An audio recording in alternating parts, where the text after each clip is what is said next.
Assalamu alaikum, dear children. Hope you all are doing well. I'm also fine. Let us continue with the summary of the fountain. जो हमने कल point को discuss किया था थोड़ा बहुत, उसकी लाउड रीडिंग की थी, उसी पॉइंट की लाइन बाय लाइन समरी मैं आज आपको समझाने जा रही हूँ. लेकिन first of all let us know about the writer of this poem और the poet of this poem. जो जेम्स रसल लॉवेल है, ये एक अमेरिकन पोइट थे. ये हमेशा नेचर के बारे में लिखते थे. इस पोएम में भी उन्होंने नेचर के बारे में ही लिखा है.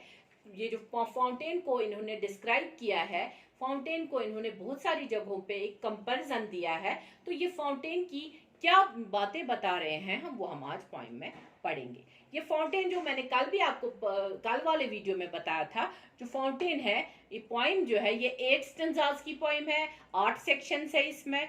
इन हर एक स्टेंजा को 4 लाइंस में डिवाइड किया गया है और इसमें डेफिनेट राइमिंग स्कीम भी है. राइमिंग स्कीम के बारे में मैं आपको थोड़ा सा बता दूं.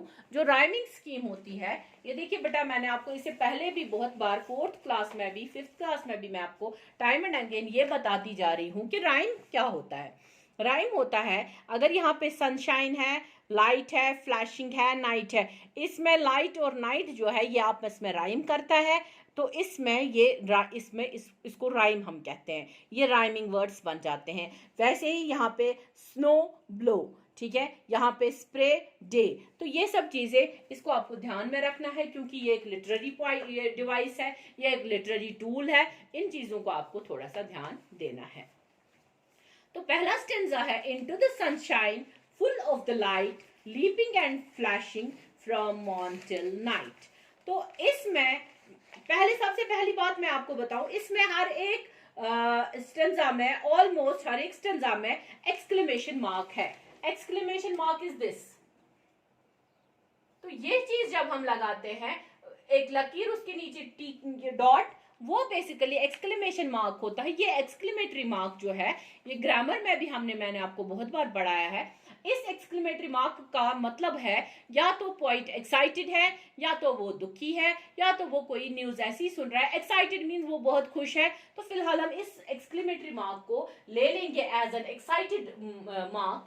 ये पॉइंट इतना एक्साइटेड है इसलिए इसने हर जगह यहाँ पे एक्सक्लेमेटरी मार्क लगाया है. तो इस point that is full of exclamatory marks, we show the speaker is excited. तो सबसे पहला स्टेंजा जो मैंने पढ़ा, into the sunshine full of the light leaping and flashing from morn till night. ये पहला जो स्टेंजा है, इसमें पॉइंट डिस्क्राइब करता है फाउंटेन कैसा दिखता है, कब, या उसकी मोशन कैसी है, उसकी पानी की हरकत कैसे हैं, कब, जब सनलाइट होती है, जब दिन होता है, जब धूप होती है. He says in the sunlight the fountain of the water keeps jumping out the spring from morning till to the end of the day. It seems to shine ever more brighter into the light. तो ये कहता है जब इसका पानी ऊपर जाता है तो सनशाइन की वजह से बहुत ज्यादा चमक उसके ऊपर पड़ती है पानी की, तो पानी भी चमकने लगता है और इसमें और भी जान आ जाती है. तो दूसरा स्टेंजा पढ़ेंगे हम, into the moonlight whiter than snow waving so flower like when the wind blow. दूसरे स्टेंजा में पॉइंट कहता है पॉइंट का कैसा लगता है इनटू द मूनलाइट. सबसे पहला स्टेंजा जो था that was in the sunlight how the fountain looks like, और उसके बाद है मूनलाइट में जो फाउंटेन है वो कैसा लगता है. वो पॉइंट बता रहा है into the moonlight whiter than snow waving so flower like when the wind blows. दूसरे स्टेंजा में the poet describes how the fountain looks like in the moonlight or at night. He compares the water with the snow and flowers. He says that the water looks whiter than the snow at night. He even says that the water which comes out from the spring looks like a flower, white flower. तो इसमें moonlight का असर क्या पड़ता है fountain पे. Moonlight का असर पड़ता है ये कि जो पानी है फ्लावर का, ये सॉरी फाउंटेन का जो पानी है वो बिल्कुल किसकी तरह लगता है, एक वाइट फ्लावर की तरह लगता है, क्योंकि मून की जो किरणें हैं वो इसके ऊपर पड़ती है. और दूसरा, इस पानी को जो फाउंटेन का पानी है इसको वो कंपेयर करता है विद स्नो. उसको दूर से नजर आता है कि जैसे इसका पानी जो ऊपर की तरफ जा रहा है ये बिल्कुल स्नो जैसा लगता है। तो तीसरा स्टेंजा जो है हमारा इनटू द स्टार लाइट। तो दो चीजें हो गई, मून लाइट भी हो गया, सनलाइट भी हो गया, और उसके बाद है और एक light that is star light. क्योंकि आप लोगों को पता है कभी कभी मून नहीं होती है, जब स्काई पे हम देखते हैं सिर्फ स्टार्स नजर आते हैं, जब मून नहीं होती है तब कैसा लगता है ये fountain. In the third stanza the poet फिलहाल in the starlight rushing in spray happy and midnight happy by day.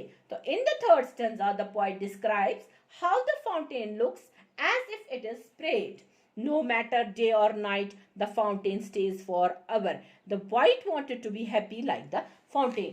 अगर स्टारलाइट में उसको ना ही मून है ना ही सन है, तब भी वो उसी तरह स्प्रे कर रहा है, तब भी वो उसमें जान है, तब भी वो खुश है। तो हर लिहाज से कहाँ फाउंटेन हमें नजर आता है क्या अपना काम कर रहा है और खुश है, और उसको कोई फर्क नहीं पड़ता है किसी भी चीज से। तो नेक्स्ट स्टेंजा हमारा है ever in motion blithesome and cheery still climbing heavenward never aweary. तो इस पॉइंट को, ये जो फोर्थ स्टेंजा है, इस स्टेंजा को आप गौर से देखिए। इस स्टेंजा में पॉइंट क्या कहता है, जो फाउंटेन है हमेशा ये मोशन में रहता है, कभी नहीं थकता है। क्यों? The water keeps flowing upwards, हमेशा ऊपर की तरफ ही जाता है।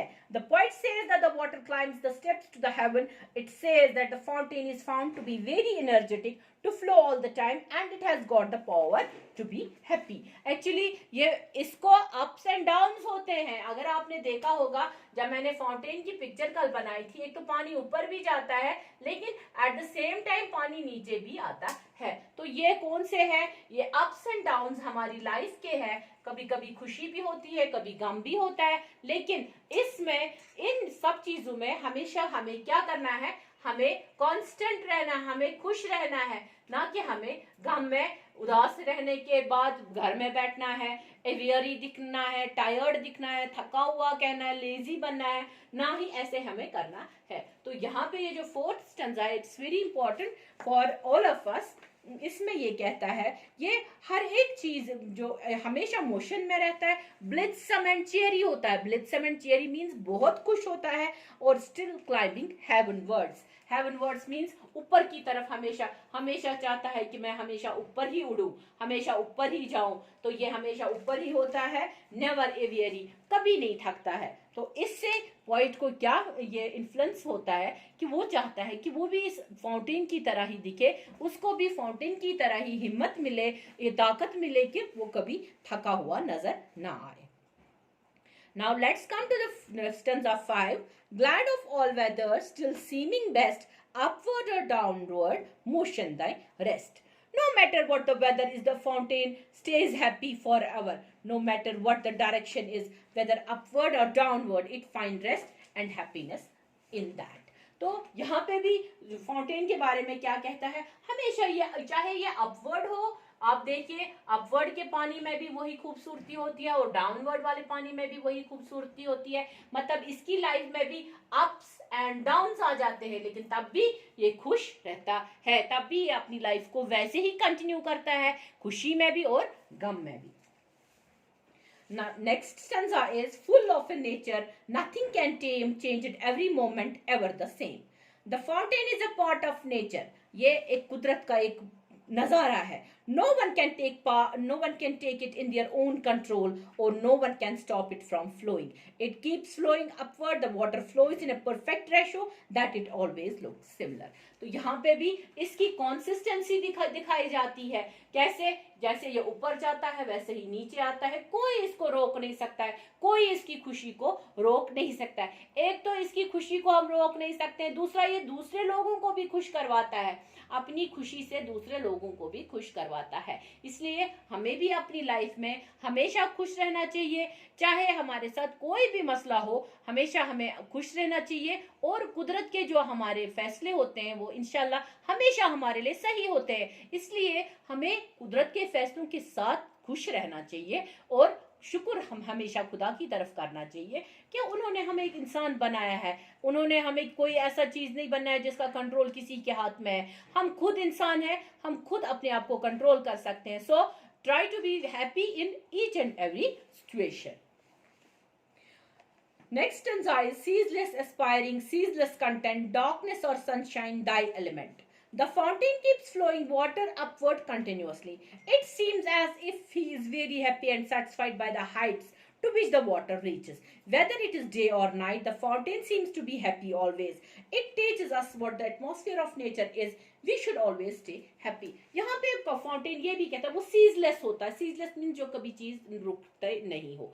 लेकिन अगर फाउंटेन की हाइट यहाँ तक पानी जाती है, वो इसलिए परेशान नहीं है कि वो यहाँ तक क्यों नहीं जाती है, नहीं, उसको यहाँ तक जाने में भी बहुत सेटिस्फेक्शन है, वो बहुत सेटिस्फाई है। वो कहता है मैं जितना पानी पंप करता हूँ उतना मेरे लिए काफी है, ना कि इसके लिए वो परेशान है इस हाइट के लिए। वो इस हाइट तक इसलिए सेटिस्फाई है क्योंकि वो उसको पता है खुदा ने मेरे लिए यही चीज सही बनाई है, तो मैं इसी में खुश रहूंगा। तो इसमें कोई भी चीज हो, चाहे दिन हो चाहे रात हो, हमेशा ये जो फाउंटेन है हमेशा खुश रहता है। तो इसलिए ये हमें भी सिखाता है क्या, what the atmosphere of nature is, we should always stay happy. हमें हमेशा लाइफ के एटमॉस्फेयर में, नेचर के एटमॉस्फेयर में स्टे सेटिस्फाइड भी दिखना चाहिए और खुश भी दिखना चाहिए।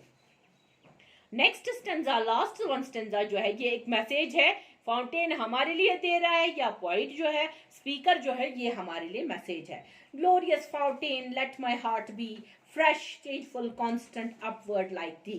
उसके बाद the speaker is very excited. He has got strong feelings on the subject that is described in the poem. The fountain inspires him to achieve his highest goals in life. He wishes to be happy and cheerful in all situations of life, just like the fountain. यहाँ पे fountain जो है ये चाहता है, ये speaker जो है ये चाहता है फाउंटेन की तरह ही ये हमेशा खुश रहे और फाउंटेन की तरह ये हमेशा अपने गोल्स को अचीव करने में मस्त रहे, ना कि दुनिया की किसी भी बात में आके, दुनिया के किसी भी एटमॉस्फेयर में आके अपने आप को चेंज करे। ये चाहता है मैं हमेशा खुश रहूं, चेयरफुल रहूं किसी भी सिचुएशन में, किस तरह, इसी फाउंटेन की तरह।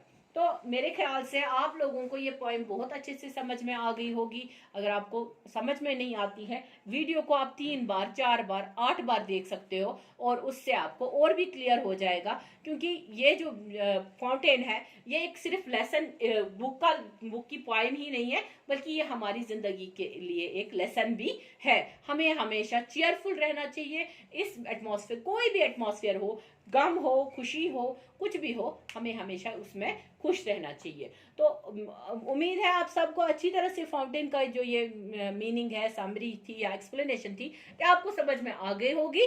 तो इसको अच्छे से सुनिएगा। टिल देन हम इंशाल्लाह फिर मिलेंगे। टिल देन अल्लाह हाफिज।